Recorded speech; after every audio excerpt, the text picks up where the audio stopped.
I didn't have a good time at school. I was bullied at school a lot, an awful lot at school. And because my family were very poor, I didn't have nice things at school that other kids had and stuff like that. So I struggled, and I struggled academically. I just love meeting people, normal people, far more than famous people. Most famous people I've met are really quite boring, but I'm a firm believer that everybody you meet has got a story to tell. Everybody's got a story to tell you. And I used to love getting callers on the show and stuff like that. So it was from about May till about the end of 2020. And it was, without a shadow of a doubt, the toughest part of my life, the toughest period of my life. And I was with her, with my dad, when the doctor said to her, "There's nothing we can do this time," which, looking back, is an extraordinary thing to sit and witness. One of the people that you love the most in the world being told that, in fact, you are going to pass away. And they said to her that they hoped she would have around about, they said the prognosis of time is hard, but they said we hope maybe 4, 5, 6 months, and she died 10 days later. But at the same time, to see my dad, who is my hero and who is the toughest, and I don't mean physically, I'm hard, just the toughest man I've ever known, just to be broken was as upsetting as anything I've ever seen. And then Ruben collapsed one night, and then that's my eldest, collapsed one night at home. And that's hard to think about because, and I know that you have had to deal with a child that's been poorly, but he, God, I get quite emotional about it, it's fine. He hadn't been well, and then he woke up in the middle of the night and Sally Ann was screaming for me. And he was falling over on the landing, and I picked him up and his eyes had gone back of his head, and then his bowels opened everywhere. And I was, "God, you've got to call an ambulance, got to call an ambulance." And Sal had to go with him. I had to stay with Eddie, our youngest. And that was probably the longest 2 hours of my life. He knew that I could present and talk to people because that's what I've been doing. And he also knew that I'd had a challenging upbringing. And he kind of said to me, "If we can put all of that together, I think you can go out and inspire young students to change the way they see themselves, change the way they see their futures, change the way they see their place in the world, and get them to understand that if they can apply themselves in this way and in that way, there are things out there for them." Because one of the things that I'm a big believer in when I look back at my youth, and I say this to the students, is where you come from doesn't have to have a damn thing to do with where you can go. Because one of my go-to lines when I talk to, and it's predominantly year 9s, so 13, 14, is people employ people. You can have the greatest CV. You can turn up for an interview in a perfectly immaculate outfit, and you can smash your interview, and that's great. You can have a degree, that's great. But what are you going to do if an interviewer says to you, "Everything so far is perfect, but we've been through your social media and we can see that you've been racially abusing Marcus Rashford on your Instagram"? I said, because if they find that out, you're gone. Because people employ people. So we get them to understand that being kind, being decent, being loyal, being humble, and really wanting to dedicate yourself to something, in my eyes, means just as much as any degree. So I say to these students, forget the wealth, forget the power, forget the Porsches, the Ferraris, the swimming pools, the houses, the holidays. The most valuable currency you'll ever own is the way that you treat other people.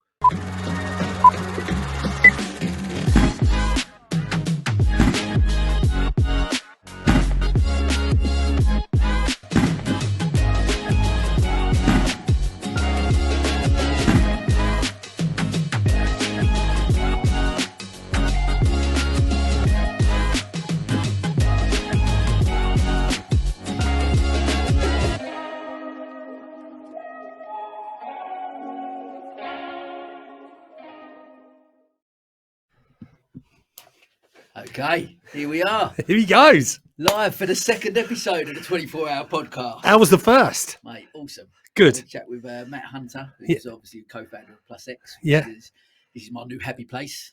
I was here for the first time a couple of weeks ago. I was talking to the guys from Creston Reeves, and I was beyond impressed with it in here. Right. I heard one thing about the stairs being designed so that the chances are you'll always walk past someone. There's someone to say hello to, stuff like that. Amazing. Yeah, great. It's all about community. We just talked about that over the last hour, all about community and building that. And I think for me, like I say, I fell in love with this place, man. I'll spend more time in here than I'll do at home, to be honest. Sometimes that's a blessing, mate, isn't it? Yeah, of Let's course. be honest. Sometimes it is. Sometimes it is. But listen, good for you for what you're doing. I absolutely salute you, mate. Thank you, mate. Listen, I'm grateful for your support and jumping in, and delighted. My second guest, the legend, is Jack the Lad Hayes. I don't know about that, mate. Absolutely. I don't know about that. It's good to be here. Mate, it's also, this is home from home for you, I guess. It is. That's why the cans have gone on. Yeah. I can't come in the studio and not put cans on.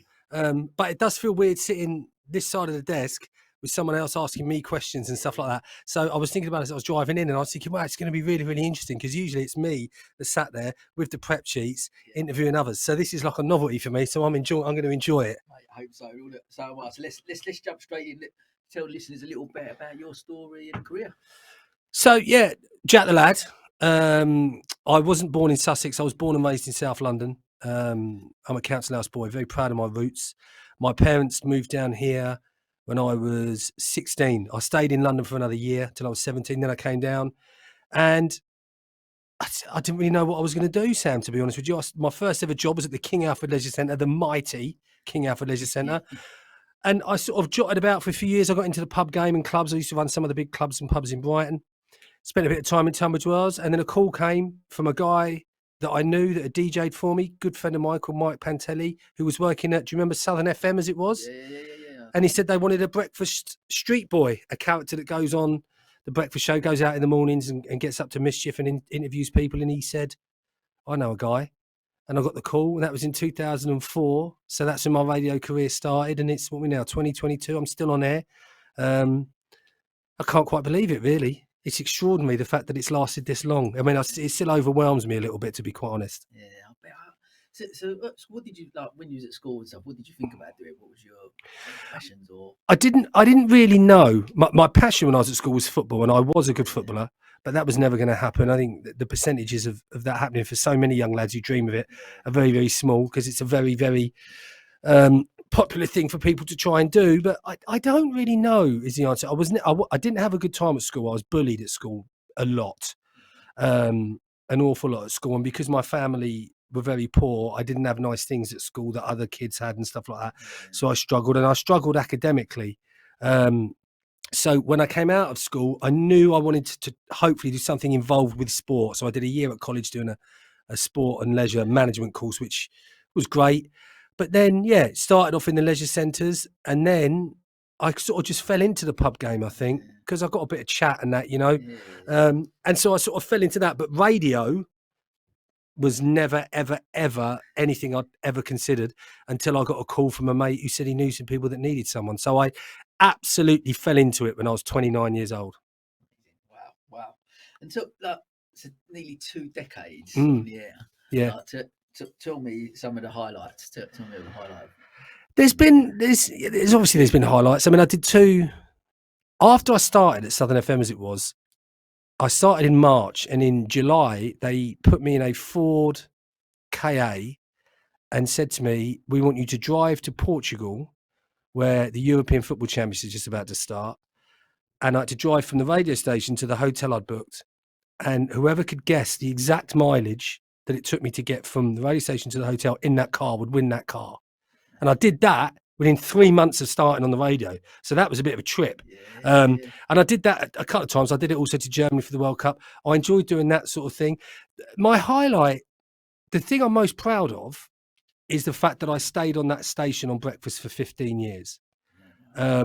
Because that meant I'd been away from Sussex. I'd come back, and then all of a sudden I was working, if you will, in the public eye.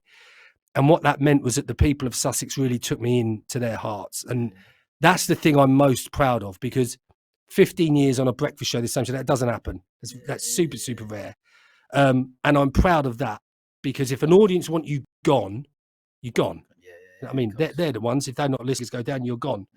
So I'm proud of that. And I just love meeting people. Normal people far more than famous people. Most famous people I've met are really quite boring. But I'm a firm believer that everybody you meet has got a story to tell. Everybody's got a story to tell you. And I used to love getting callers on the show and stuff like that. But if you ask me for a highlight, it would be the fact that I must have connected with the audience somehow, which as radio has changed, is becoming more and more rare. It's now we've got to get some famous people to host a show and that, because they're on the TV and stuff. And I don't think radio is as relatable as it used to be. Yeah. So I feel very fortunate that I was a presenter before all of that happened.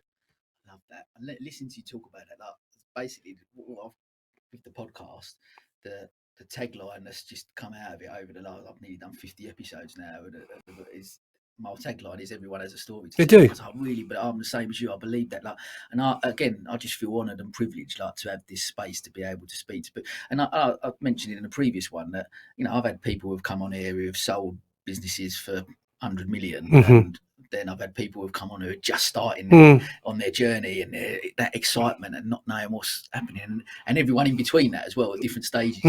But at every stage, people have got a story to tell. Well, they have. Fascinating. I had an idea once, and I'll never do it, so I don't mind telling you, because someone can nick it and do it, because I'll never get around to doing it. And it was called Tales from the Lobby. And I had this idea that you go to a hotel for 2 weeks, anywhere in the world, sit in the lobby, and you just have a banner or something that says, if you've got a story, come and tell me it in 15 minutes. And I figured you'd get so many guests from all over the world that would come and sit down and say, well, this happened to me once. And you could write a whole book on just short stories about people you've met for the first time and call it Tales from the Lobby. Someone's going to do that and make millions and millions of pounds now. You watch. Mate, I'll tell you what, I'm in. Yeah, let's do it together. Let's do it together. Yeah. First, we've got to do is copyright the title and that. You know what I mean? Getting locked down so nobody can nick it. And if anything, if it doesn't work, we get a 2-week holiday together. So it's a win-win. You know what I mean? You could put up with me for 2 weeks, Sam. Mate, I'm in. Good man. Top man. Top man. Oh, mate, listen, I do love that. And I think for me, like I say, just having the opportunity to sit in this space and being able to get there, because it's and people often, I love the fact you said about celebrities and you know, people, ordinary people, whatever you label it. But I'm the same. Anytime I get interviewed or people ask me a question, who inspires you, and what, for me, it's the people around us. I feel so similar to, I come down from Essex, didn't know anyone. I've been here nearly 14 years now in Sussex, but the Brighton community, Sussex in general, but Brighton especially, people here, just, if you're a good person, you can get on with people, report, and they will help you. And it's so that a mutual friend of ours, Gary Peters, who a bit of a mentor to me really, and has been, you know, done some great stuff with what he's done. And I think, you know, people like that who just take you under their wing and they're what they're doing inspires you, and I think that's amazing. And we're surrounded by those people in Sussex, I think. Yeah, we are. And you're right, Gary's a mutual friend, and he's an extraordinary man, Gary, because the things that I'm doing that we're going to talk about in a minute come from him. And yeah, there's a lot of love in Brighton, and there's a lot of love in Sussex. And I think if you're the right kind of person, people are going to have time for you. And the older that I've got, the more I certainly embrace that treat people how you want to be treated kind of mindset. Do you know what I mean? And I certainly believe now at 48 years old, I know it's hard to believe, but it's true, that I've earned the right to choose the people that I want in my life and the people that I choose to have in my life. And you talk about the people we meet, and that, for me to come here today, to be able to sit opposite you, who's doing this extraordinary thing for an extraordinary cause that's very personal to you, is a thrill for me. And I don't blow smoke up anyone's weenie. I don't. It's an extraordinary thing for you to do. So for you to just ask me to come and be part of it is lovely. You know what I mean? And we've had to jiggle a few things about it, haven't we? But there was no way on God's green earth I was going to miss this. No way. You were leader. And I said, when we spoke on the phone a couple of times, the one thing you said to me, Sam, I won't let you down. No. And here you are, true to your word, and we're having this conversation, and I'm buzzing about it, mate. I'm not going to lie.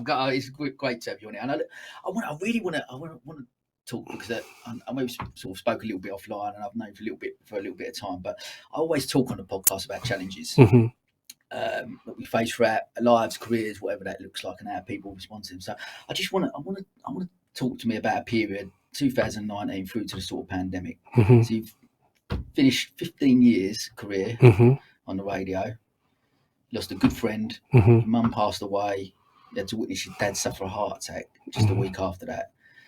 During the pandemic, your wife contracted pneumonia. She's got pneumonia, yeah. In the middle of lockdown, your son was taking an ambulance to Worthing, collapsing one morning. Mate, as challenges go, just talk to me a little bit about your mindset around that period of time in your life. Like, talk to me a bit about that. Yeah, so, and you're probably right to say about a year, because everything that you just said then happened. So I finished at Heart at the end of May 2019. which was fine because I was at the point there where I had wanted to change, but I'd gotten used to doing that job. Worked for me and Sally Ann, my wife, because Sally Ann owns a dance school in Hassocks, so all of her work is post school. Whereas, so she would take care of the boys in the morning, get them to school. I would do my bit. Oh, you smashed the mic then. I would do my bit, and then I'd get home and I had them after school. So it worked. And when something is, I thought, how could I ever go and get a job? I say, yeah, I'd love to, but I need to finish at 2. You know, it just doesn't happen really. So it was from about May till about the end of 2020. And it was, without a shadow of a doubt, the toughest part of my life, the toughest period of my life. And it certainly isn't lost on me that it was actually the toughest part of many people's lives because of what we went through in the pandemic, and people were losing loved ones and they couldn't go to the funerals, and people couldn't marry the people that they loved. And yeah, it all really kicked off in January. I lost my mum at the end of January, who I was very close to. She had cancer a couple of years before. She'd beaten it and then it came back. And I was with her, with my dad, when the doctor said to her, there's nothing we can do this time, which looking back is an extraordinary thing to sit and witness. One of the people that you love the most in the world being told that, in fact, you are going to pass away. And they said to her that they hoped she would have around about, they said the prognosis of time is hard, but they said we hope maybe 4, 5, 6 months, and she died 10 days later. And that was bad. I took comfort, bad, it was awful, it was worse, but I took comfort, Sam, from the fact that my mum had been in pain for a long time. And growing up in London where we grew up, my mum was a strong, proper woman, you know what I mean? And she'd really sort of crumbled for a while. And I didn't like seeing her like that, as no son would. So I tried to take comfort from the fact that at least she's not hurting anymore. But at the same time, to see my dad, who is my hero and who is the toughest, and I don't mean physically, I'm hard, just the toughest man I've ever known, just to be broken was as upsetting as anything I've ever seen. And the grief for him was just too much. He'd had trouble with his heart, and then it was a couple of weeks later he had a heart attack and he was in the hospital for a while. And he got out of hospital just in time to fly back to my mum and dad's home in Spain before we were locked down and the flights were cancelled, which was actually a blessing because my mum and dad's whole life was there. Yeah, their kids were here, but their friends and their lifestyle was in Spain. I was glad that he got back, but then it meant I didn't see him for 18 months when he actually needed me the most because we were really close. So you had 2 things, and you asked about my mindset, and I was definitely a little bit, I was like, Jesus Christ, give us a break. And then lockdown came, which was awful for everybody. And then, Sally Ann, the love of my life, had pneumonia. And she was told in no uncertain terms, even though we're locked down, don't go near anyone or anything, because if you get COVID on top of that, it's curtains. And Sal's a really gregarious woman. She likes to be up and about. She's a social butterfly, and she couldn't do anything for about 6 weeks. You couldn't do anything for more than 5 minutes without needing to lay down. And that was tough because I was still doing a breakfast show. I had the 2 boys I was homeschooling. We just got a dog. And again, then you're like, Jesus Christ, what is going on? I can't have much more of this. And then Ruben collapsed one night, and then that's my eldest, collapsed one night at home. And that's hard to think about because, and I know that you have had to deal with a child that's been poorly, but I get quite emotional about it. It's fine. He hadn't been well, and then he woke up in the middle of the night, and Sally Ann was screaming for me, and he was falling over on the landing, and I picked him up, and his eyes had gone back of his head, and then his bowels opened everywhere. And I was, God, you've got to call an ambulance, got to call an ambulance. And Sal had to go with him. I had to stay with Eddie, our youngest. And that was probably the longest 2 hours of my life I heard from her again. And again, it was another one where you're thinking, Jesus, give me a break. And I'm not a guy that likes to feel sorry for myself. I sulk. I'm a man. We all sulk. But I was like, give me a break. Give me a break. And it turned out he had an infection. And I think someone told me, the nurse told me that when your normal infection level should stay at about 13, you've got an infection marker, I think the word is, and his were like 104. So he was ill. And my mindset at that time was, give me a break. But you have to keep moving. And I had to keep moving for my wife and for my children. if all of that had happened to me before I had a wife and a child, so if my mum had passed, I'd got sick, my dad had a heart, I probably would have gone to the bottom of a bottle for a little while, like we all did when we were younger, or like some of us did when we were younger. But you can't do that when you have people that rely on you. And my wife and my children, I'm very blessed to say, are I'm the most important person in my life. I think we should all accept that we are the most, but they're it. Sally Ann was it. So you have to keep going for them. It was hard getting up and going on the radio and trying to be funny every morning. How was Sally Ann at that point? Like, with your wife, what? She with your son and stuff like you said, was it you that I've just got to step up as a father, as a husband? Yeah, well, I'm not. Sally Ann and I, we're a wonderful team because we bring different things to the table. And I'm a certain parent, so I'm the one that I'm more of a disciplinarian, if you will. Sal thinks that any problem can be solved with love, which 99% of the time it can. But then, you know what I mean? When Ruben's nicking biscuits out of tin and not telling you, then I think he deserves a rocket. You know what I mean? But she was still, Sal, I think, got pneumonia in the start of September, middle of September, and she was ill for like 2 months with it, about 2 months. So I didn't let her worry about any of that at that time. It's like, no, you got to get better, bub. You know what I mean? This is fine. We're doing it. But it was a hard time for her as well because she was very close to my mum. And she still is very close to my dad. They're great friends, Sal and my dad. But yeah, I guess the older you get, the more responsibilities you have, the more people in your life you know you really care about and really love, then I think it almost gets easier to just keep moving forward because you know you can't afford to not to.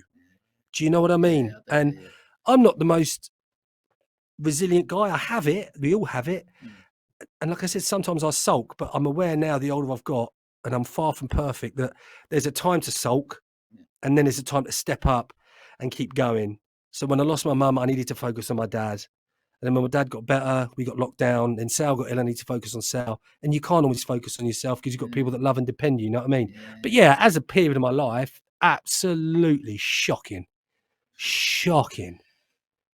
Like you said, then to go in, because from a mental health point of view, I guess then to go in to do this as a radio show, did it help you in a way because you've got to be a certain character, you put that mask on and you go in and be a certain way, or how did you feel like going into work that day and getting through it? So the radio show, because now I work for a station called More, which are based in Burgess Hill, and it's a lovely station. It's a proper local radio station. There's not many of them left anymore, and they're a really lovely bunch of people and a lovely team. And so I guess what you're asking me was getting out of the house and being able to go in there for that 4 or 5 hours and escape, and it was, because the thing with Jack the Lad is he's actually just a pantomime character. He's just an over-exaggerated version of who I am, really. Sally Ann will often say, "Why does everyone else get Jack the Lad and I get you?" You know what I mean? When I'm having a bad day, you know what I mean? When I'm being miserable. So it was an escapism, and I was very fortunate to be able to do that because obviously in lockdown there were millions of people that didn't get to leave their homes at all. So I had that escape, and it helped. But yeah, there were certainly times, Sam, mate, when you're getting up and it's still pitch black outside and you're thinking, well, I've got to go in and make people laugh now. But it's hard because I'm worried about my dad. I've just lost my mum. We're in a pandemic. Sally Ann is at home unwell. But again, I have to go because you've got to put food on the table. You know what I'm saying? So yeah, it was an escape that I'm grateful for. And I'm grateful for everything that radio has given me, really. Because I bumbled along, not really living a life until that call from my friend Mike came in 2004, and then an opportunity arose. I thought, well, I'll take this. So I was grateful for the radio at that point, that escapism, but I'm grateful for it overall for what it's given me. Because I think that, like, one key thing for me there as well, like with the opportunity side of it, is being open-minded to those opportunities as well, though, isn't it? So as I talk to entrepreneurs, business owners, various different people that come in, but I think for me, life's an opportunity. So there's always going to be things, but there's certain people that will bumble through life and as you saying you were prior to that, but will that they wouldn't see that opportunity to come around. They go, oh no, it's not really for me, not done that or whatever, and they would not take that opportunity. I think it shows a lot about a person's character when they go, you know what, it's an opportunity. I'm going to jump out of that. I've not done it. Let's give it a go and see. Look at, you made a 20-year career out of it, and that's inspiring to hear. Like for me, and I'm sure people listening as well. Like that's to just grab life like that. And yeah, well, it came at a weird time, that call, because I was living in Tunbridge Wells. And me and 3 mates had a couple of pubs up there, and I'd been there for about 2.5 years in Tunbridge Wells. And before that period, I'd had a bit of a rocky time. I hadn't been well with my mental health and stuff. And before that, I'd been in the clubs and pubs in Brighton. Now, when you are working in that environment, you tend to live a certain lifestyle, and your listeners will be able to put that together, I'm sure. So my lifestyle was very hedonistic from my early to mid 20s to when I left that industry. And when I got that call from Mike saying Southern FM are looking for this, I saw it as an opportunity, to get back down to Sussex, which I was missing, and B, to get out of an industry that is really hard work. And I'm not fighting the hard work, but it's really hard work for not a lot of reward. And I'm not driven by money either, but it's not a lot of reward. And B, there are things to distract you for you to misbehave with everywhere. Sure. And I'd been living that lifestyle for a while. So I thought, no, I'm going to have a go at that. I believe your life goes in chapters. And I thought at 29, this could be a new chapter. But it was very much up to me coming in as a complete rookie. When I did these demos and they liked them, thankfully, gave me the job. And my current job, which I know we're going to talk about in a minute, one of the things that I talk to school students about, which we're going to get onto, I think, is I had a decision to make at 29. And the decision was, this is an opportunity that you can either use to just earn some money to carry on living the lifestyle you've been living, or you can listen, you can work hard, you can dedicate yourself to something, and you might turn it into something special. So, and that's what I did. So I would say the first time I've ever felt really proud of a decision that I made and an effort that I made probably was when I was 29. Probably when I was 29. Because before that, my life was dedicated to just having a good time. And if I hadn't taken that opportunity, I met Sally Ann, who worked at Southern FM 2 weeks after I started that job. Oh, really? Yeah. So what would my life look like now if I'd have said, no, I'm going to carry on staying up here and partying 2-3 days on a trot? You know what I mean? Where would I be now? So I'm proud I took the decision, and I'm proud of myself for doing that. I'm a humble guy. I don't often say I'm proud of myself, but it was a massive, massive turning point in my life. Huge. It's amazing, and because we get to that. We get to those, and throughout our lives, don't we? Like you said, I love that our lives come in chapters, because I believe that as well. And we often come to these crossroads in our lives, and it's making those decisions on what way we go and what way we don't. And, you know, like you say, you look back now and as a proud decision, and what a great decision, because what you've achieved. Because the easy thing to do, Sam, would have been to stay. In Tunbridge Wells, I had a home there. I didn't own a home, but I lived above one of the pubs. But I had a home. I had access to all these things that I enjoyed, even though I was getting tired of them. I had friends there. It was about me coming back down to Brighton, where I'd live on my own. When I first started on the radio, I still don't earn great money, but I'm not driven by it. But my point is, when I first started at Southern FM, I wasn't on good money at all. So the flat I lived in wasn't nice. I was on my own. I was getting up at 4 a.m, which I'd never done. So I was trying to adjust to a whole new lifestyle. The easy thing to do would have been to stay. But you can't always take the easy option, because if you do, what are you going to find out about yourself? Nothing. And it's about for me, definitely. Like I said, I really want to touch on that coming up next. It leads us in nicely about the LoveLocalJobs Foundation, Dare to Dream and stuff like that, and inspiring that, obviously, that next generation. But it is about that, isn't it? It's about taking opportunities in life, looking at those things and believing in yourself.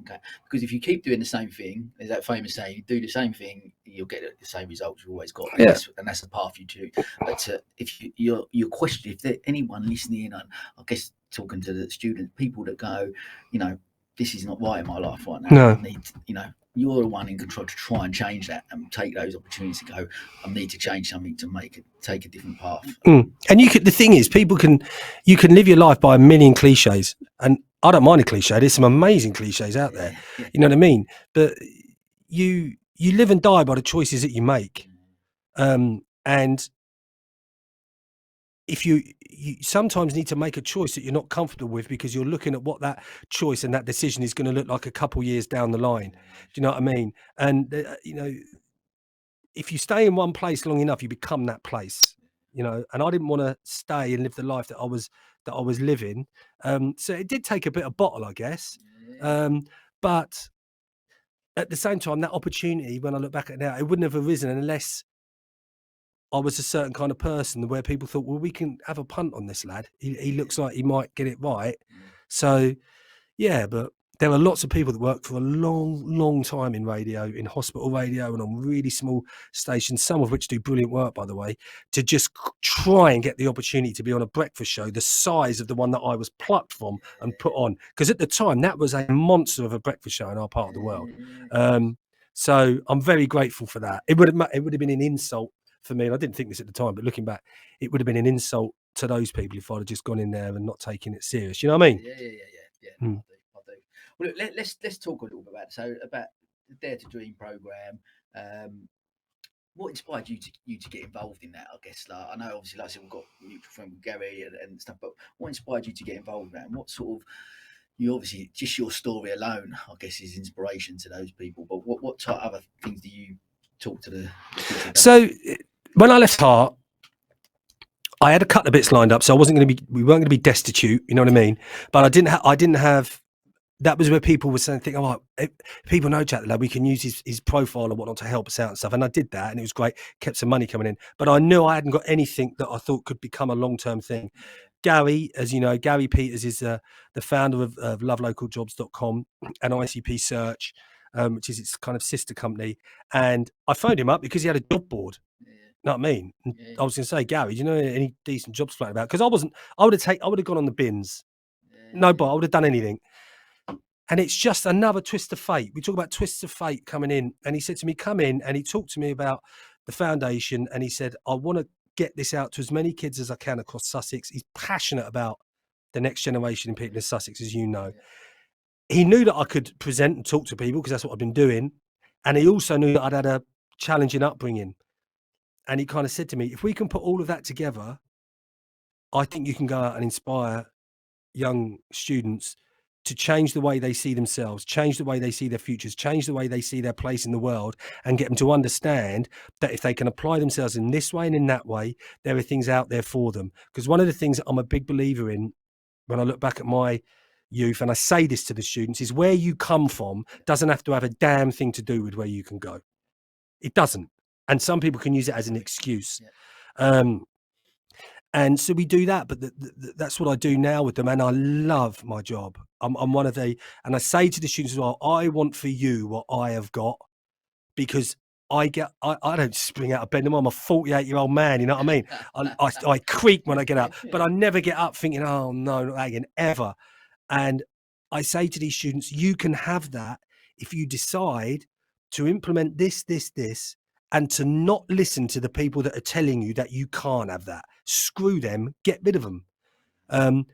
We encourage them to go and find a job and a career that they love, but we also talk to them, Sam, about the fact that it's going to be far easier for you to get on if you are the right kind of human being. Because one of my go-to lines when I talk to, and it's predominantly year 9s, so 13, 14, is people employ people. You can have the greatest CV. You can turn up for an interview in a perfectly immaculate outfit and you can smash your interview, and that's great. You can have a degree, that's great. But what are you going to do if an interviewer says to you, everything so far is perfect, but we've been through your social media and we can see that you've been racially abusing Marcus Rashford on your Instagram? I said, because if they find that out, you're gone. Because people employ people. So we get them to understand that being kind, being decent, being loyal, being humble, and really wanting to dedicate yourself to something, in my eyes, means just as much as any degree. I really do believe that, because I would give you a job, and it's a hard time for students these days, because the year group I predominantly talk to, 13, 14, they got locked down when they were 11. Now, when I was 11, I knew what I was doing. Riding my bike, playing football, trying to get a Frenchie. You know what I mean? That's what that was my life. And these guys and girls have missed out on that. And it's a hard age anyway, because you're turning into an adult, your body's changing, your hormones are everywhere. And I didn't have to go through what I went through as a young boy with social media and with a pandemic. So when people say we shouldn't have to worry about the kids, all they did was learn from home for a little while. No. And I really made the impact that had on huge. And I see it in every school I talk to. And because also a lot of them now are behind, because when and I know, and I'm sure you did homeschooling, I ain't no teacher. I'm trying to talk to Ruben about fractions, and I said to him, Ruben, I've never in my adult life added up 8 14ths, 2 16ths. I can't help you, dude. You know what I mean? And so a lot of the work they were doing, they didn't really understand, and they are playing catch up. But the problem they have is that social media is encouraging too many young people to look at a lifestyle that they think is easily attainable when it not necessarily is. You have to be perfect. You have to look like this. You have to have this car. You have to. And I say to these young students, that stuff really doesn't matter, man. You know what I mean? And if you've got people in your life that are trying to twist and turn and manipulate you into someone you're not, so that they decide you're worthy, screw them, man. How can anybody tell a 13, 14-year-old you're not worth it? You got nothing to offer? I get really passionate about it because it's true and it's real. And I was there when I was young. Do you know what I mean? And it's also a way, one of the things I love about the job that we do at Dare to Dream at the foundation is, for me, I definitely feel when I can go and talk to these students, it's almost like I'm giving something back to this county and to these people that gave me so much. Because I wouldn't be anything without this county and these people. So it's a joy. I truly love my job, and to make a difference like that is wonderful. So, mate, one, to obviously hear you talk so passionately about it, but it's something that I love the fact that, one, there is that program there to encourage, because I similar to yourself, I wasn't great at school, to be honest. I've done okay, but I went to school in Dagenham, in a sense, the worst school in the borough, and you know, I've done okay. But similar, if I weren't going to be a professional footballer, I didn't know what I was going to do, and it wasn't people like yourself coming in and inspiring me to go, you can go and achieve anything. And I've got a great mum and dad, and they're amazing, and they helped me and made me believe that I could go and achieve anything. But you know, it was very. Entrepreneurship weren't even a thing back then, let alone I couldn't spell it. I still can't now, but you and me both. You look at it and you go, that wasn't. It is encouraged now. And there's people like yourself and the programs that set up like this, that go in and actually really. And I guess listening to your story as well, and especially like you alluded to earlier about being bullied at school, and I guess some of these kids maybe going through that, and the fact that maybe they can then relate to you if you're able to share that with them, and that must help in a massive way for them, seeing someone like you. Well, I hope so. I mean, I have to point out that I'm just one cog in an incredible team. People, there's 4 of us: myself, amazing Christina, lovely, brilliant Lisa, and fantastic Paula. You know, and we're really lucky because the 4 of us love what we do together. I'm just a guy I'm the show off that gets to go out and stand up in front of the students. But yeah, it's about getting them to understand all sorts of things, but just, God, if you're right and if you're kind and if you're decent, the world needs that, and companies are looking for that. Because say, if you don't know how to treat other people, do you think you're going to work your whole life on your own? Because even if you're a sole trader who does carpentry, you're going to have suppliers, you're going to have customers, you're going to have people that you need to treat the right way. If you can't do that, you ain't going to get on. And don't get me wrong, I wasn't always like this. I was a bit of a tearaway, you know. But what I love about the job as well, Sam, is it makes me check my brain. I probably treat people better now than I did before I started doing that job, because if I don't, then it just makes me a hypocrite, and I don't like being that person. You know what I mean? I love that. But I think one thing as well that I take from that, again, why I think is so brilliant is because there's that.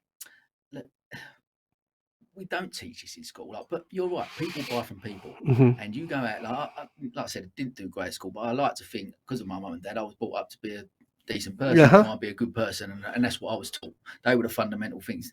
Grades and stuff, okay, they're but when you go into that interview, what's got me through my life and whatever, whatever level of success or whatever that looks like with business and whatever you're doing, ultimately it's all been about building relationships with people, but we don't teach that, and that's not measured in school. No, it's not. And don't get me wrong, schools, they have a hard job. Cool. My respect levels for teachers have gone through the roof since the pandemic and homeschooling, and then doing what I do. But you're right, there's not Excuse Is that me. not a problem with the education system? Not with the schools or the teachers, they're great, but fundamentally the education system as a whole, the way we measure, or like with tests and exams and stuff, and what they're taught, Mm-hmm. is that what's your take on that? Like, do you still think there's maybe that needs to change right I from the top? think it does to a certain extent, because, and to put this into context, I have two boys, Eddie, who's nearly 9, and Ruben, who's 12. And every time Sally Ann or I, or both of us, go to a parents' evening, the thing we want to know from the teachers of them two more than anything is, are they kind, decent, loving lads? Because, and I say that to Ruben all the time, because he's 12, so he's going through it a little bit now. And I'll say to him, Ruben, as long as you tell me every day you've done your best, that's all I want, man. I say, if you mug me off and tell me you haven't, and I find out you haven't, then I'm going to have the ump. I say, but even more than that, be kind. Don't forget who you are. Be decent, because that's what I want you to be. That's what I want you to be. I would rather my boys went and sat down next to a lad or a lady, young lady that was getting bullied, put their arm on her shoulder or his shoulder and said, are you okay? Is there anything I do? That means more to me as a parent than an A grade. And I think schools have a hard job. I think stuff like what we do at Dare to Dream could be done more, because if you're a student who is struggling academically in some areas and in some schools, when you're hitting 13, 14, you might think, well, the dream is already over because I'm not as smart as that person and I'm not going to get that grade and stuff. And that is a shame. If you tell someone at that age you're no good enough times, they'll start to believe it. Because they're labelled, then that's where I guess for me, our struggle, because me and Kelly are exactly the same with Luke and Senna, exactly the same. They're only 7, so you go into parents' it's obviously a little bit less than it is when they get a bit older, but still, ultimately, they're still tested. They still had SATs last year. They're 7, and Luke, we got rung by the school and saying, "Oh, Luke, like Sienna's really academic. She's like Kelly. Luke is a bit more like me." But Luca's a little bit behind, and I'm like, he's 7 years old. He can be. He doesn't engage as much as Sienna does, maybe with the education. So, but his level of his emotional intelligence is like unbelievable for a 7-year-old. But again, he's labelled from a young age already that he's a little bit behind. And do you know what I mean? Well, what they should be saying to, what I think people should be saying to Luca is, and obviously with the job I do an awful lot of research on this, that, and the other, and emotional intelligence. Yeah. Research will show you that emotional intelligence is responsible for 80% of what we achieve. 80%. I mean, that is huge. It's absolutely huge. I don't want Ruben and Eddie to not do well at school. I want them to do well at school, because I want their journey into work to be easier than the one I had. But it's not as important to me as them being decent. I think with regards to exams and stuff, it's tricky. And one of the things that I say to the students in the school, Sam, is if these grades don't go your way, that doesn't define who you are, because no one's got the right to tell a 16 or 17-year-old student you have failed and you are a failure, because that's like telling a 16 or 17-year-old, this is the best version of yourself that you are ever going to be, which is not. I'm 48 and I'm still trying to learn and develop every day. Am I perfect? Christ alive, no. Ask my wife. But I'm trying. And I think I can't bear the word failure. If you can embrace that word and think, right, so here it is, failure. What did I do wrong? Why hasn't it worked out? How can I change it next time? Then it can be a beautiful thing. But not enough young people understand that. They just think, well, I screwed it up. I'll move on now. Screwed it up. 100%. Look, I've done a talk recently about failure, because first business brought me to Brighton. I took a hair salon that failed, lost money, I had to sell my house. It didn't work out, and that was a failure in a sense. But it's not. What I learned from that was amazing. That experience, I guess, and someone. A guy come on once on here called Steve Salis, really great guy, and he one of his things was, there is no failure, there's only feedback. I love that, and I think that you're exactly right. That message needs to be to kids. It does. It's okay to try things and it not work out. Learn from that, and then you try something else. But what I would imagine, Sam, that you also learned from that hair salon that didn't work out for you, and this is one of the messages again that I really try and drum into the kids, is what you probably would have learned from that is, yeah, that's gone belly up. These are the people that have picked me up and said, Sam, don't worry about it, we're going to go again. We'll go again. We got your back. If you had changed who you were to impress another bunch of people, they're the ones that the people that say to you, it's not going to work enough. When it doesn't work, they're the ones that say, I told you, I'm not going to bother supporting you again. Whereas the ones that really believe in you and love you and see the beauty and the potential and the ability for who you are, when it does go wrong, because life is hard and it will kick you in the nuts a lot. When it does go wrong, they're the same ones that say, it went wrong. I still believe in you. Come on, we go again. And so I think when you do fail at certain things, it teaches you the value of people and the value of the people that you've got in your life. When I left Heart as Jack the Lad, you know what I mean, radio presenter, oh, Jack, he's funny, that, mate. There were people in my life who disappeared like a fart in the wind because I wasn't on the radio again. And there are people that stayed, and they're people like Gary, and they're the people that matter to me now. And at 48, I've got a right to choose. And I think every time you do fail at something, you learn not just about yourself, but about the people that matter, because they're the ones that pick you up and say, no, we're going again. Whether you want to or not, we're going again. So if young people can embrace that early enough and understand that the people that matter are the people that see them for who they are now, what they represent now, what they stand for now, and the beauty that they've got inside of them now, if they can see that early enough, their journey is going to be so much easier, because they're always going to have that support network, not these ones that say, you know what, at school, well, look, you want to be in our gang or our clique or whatever, you got to go nick a Mars bar or something. You know what I mean? Like, no. Be true, man. Be true to who you are. I love it. I think that for me, the overriding message is exactly that, because I've done a mental health awareness episode on here. We talked about, the guy I was interviewing, he said there was a book, 5 Regrets of the Dying, and the main regret of the dying was from a palliative nurse. The main regret of the dying is I didn't live a life true to myself. And that message, no matter what, that comes across, and what you guys are doing with Dare to Dream, and those type of messages is so powerful. I think. It doesn't, for me, Sam. It comes down to, again, choices and that, and the choices of. I don't need 10 fingers to count the people in my life who I trust 100%. They're also the people whose opinion of me matters to me more than anyone. They're the ones that will support me. People like Gary, who will say, yeah, you can do that. Easy. I'll back you up. I've got you. If I'm being a melt, they'll also tell me you're being a melt. Don't act like that. And if that certain group of people say that to me, then I listen.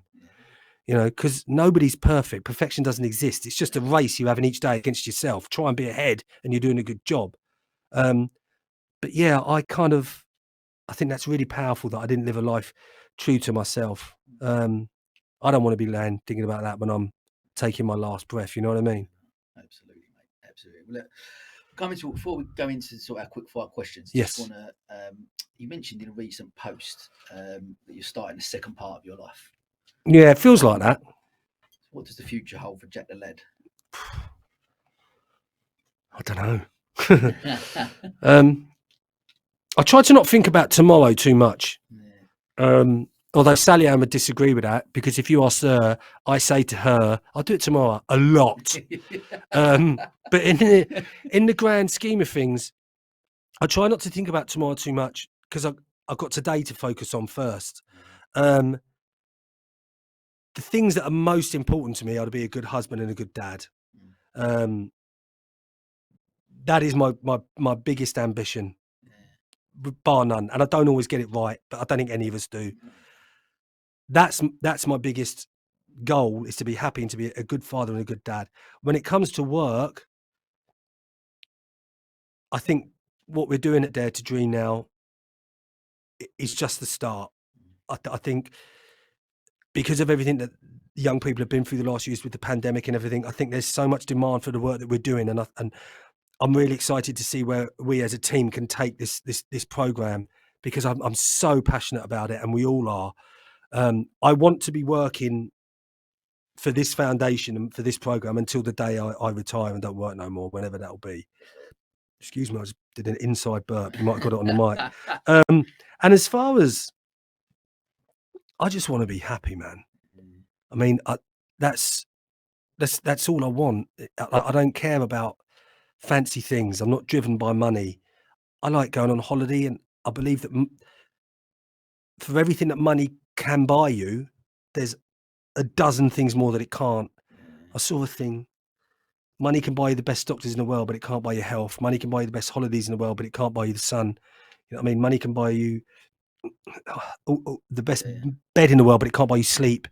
So money's great and that, but it's not my ultimate goal to be wealthy or to be rich. My ultimate goal is to be happy. I want to be happy because I've had some dark points in my life. I've been very, very low before now. I do struggle with my mental health at times. My anxiety levels can go through the roof. So if I can manage that and get away from anything that antagonizes that anxiety, then my journey to being happy will be easier. And that's all I really want. And you say to me, well, what is happiness, Check? I haven't got a clue, because what it is for me is different to what it is for you, what it is to your wife, and what it is to everybody that will be listening. It's a different thing. What helps me be happy is liking who I am, which I haven't always done. I like who I am and I like what I stand for. Again, I'm not perfect, but I've got a good idea of who I want to be, and that makes me happy. Again, it's been such a fascinating conversation, man. You've been so open and honest, which is amazing. And I think there's so many inspirational bits that come out of it. But one for me, like a person's success measured is still that narrative out there that someone's success is measured by their financial gain. And I'm so much trying to, on this podcast all the time, because I used to say to people all the time, what does success look like to you? Whereas more important is what is happiness to you as an individual. Like you said, it is different for everyone, but that people's success is not measured by their financial gain, but measured by their happiness and whatnot. Because from whatever level of financial wealth people, I've never got to that stage where so it's not about that for me. But similar to yourself, I've struggled a little bit with mental health in the past, and I changed that narrative a little bit around what success looked like, because I was driven by money. I wanted to be that. I've been with Kelly 25 years, and for 25 years I've been saying this time next year I'm going to be a million, and never got there. And that's what was my struggle. And then all of a sudden you change that narrative that it's not about money, it's who you are as a person, and that happiness and where that lies, and that's got to be surely the most important thing. There's a great quote by Jim Carrey. I mean, Jim Carrey, Ace Ventura himself, you know what I mean? He does commencement speeches, graduation speeches in the States. He's done a couple, at least I know. And he says to a huge auditorium full of people, he says to them, the greatest currency that you will ever own is the effect that you have on other people. And I was absolutely spot on, because I was bullied so badly at school 35 years ago that I can still, if I close my eyes, I still see what those boys look like, and I still know all of their names. That is the power that they had, and they abused it by treating me and others the wrong way. So I say to these students, forget the wealth, forget the power, forget the Porsches, the Ferraris, the swimming pools, the houses, the holidays. The most valuable currency you'll ever own is the way that you treat other people.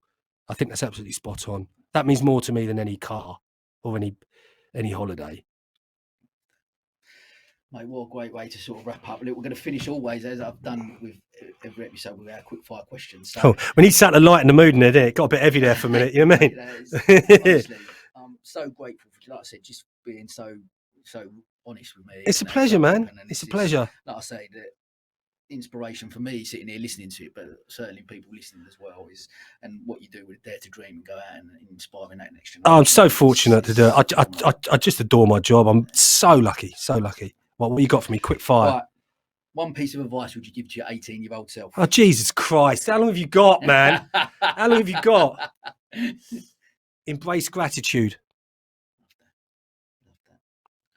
Be grateful. Who has been your biggest inspiration throughout your life, and why? My dad. Because my dad is not an academic man at all. He's dyslexic. He didn't do well at school, but he taught me early on to have a work ethic. If you want something, you've got to go and get it. And when he came into our lives, because he's not my biological father, when he came into our lives after my biological father had gone, we were living in a council house, 2 up, 2 down. My mum didn't have any money. I had 1 bath a week. We used to eat spam, crisps and beans for dinner. We'd have sausage and mash on a Sunday if we were lucky, so we could have some meat and veg. We had nothing. And he fell in love with my mum, regardless of the fact she already had 4 kids. And he gave us a beautiful life. Excuse me. He's my hero. Absolutely. That's amazing. Thank you for sharing that. Brilliant. Wow. Okay. Could you recommend? Could you just wrapped up there? You've done me, mate. You've done me. Could you recommend a book or podcast for our listeners that's had an impact on you? If you haven't read Green Lights by Matthew McConaughey, what a book! What a man! He's one of my heroes as well. Unbelievable. The actor Matthew McConaughey, incredible thinker. Incredible thinker. He had a book called Green Lights, which is his autobiography. Get that, but get it as the audio book because he's got that amazing Texas drawl and it's just remarkable. That's the best book. That or Storyteller by David Grohl, but I'll probably say Green Lights by Matthew McConaughey. If you get that an audio book, you will fall in love with it. That's the best book I've read for a long time. And I'm a true crime fan. So if you like true crime, there's a podcast called Case File, which is really, really good. Awesome. Finally, what's your one rule for living a fulfilled life?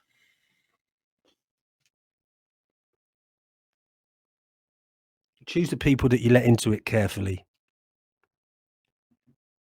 Be choosy. You have the right to choose the people that you have in your life. And I think that is a great help.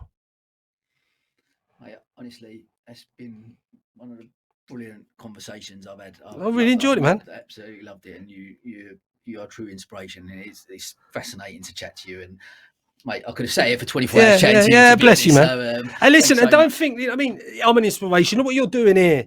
Look what you're doing in here. Talking to amazing people. You're staying up for 24 hours and you're doing it for an amazing cause. You know what I mean? Pat yourself on the back, dude, because this ain't easy what you're doing in here. You know what I mean? Especially come 2 o'clock in the morning when you want to have a little kip. Yeah, that might be a struggle. We'll get there. You will. Listen. And I'm humbled that you had me in here. I'm really humbled and I'm really grateful. Really grateful. As they say, as always, that is a wrap. Thank you, my friend. You're welcome, bud.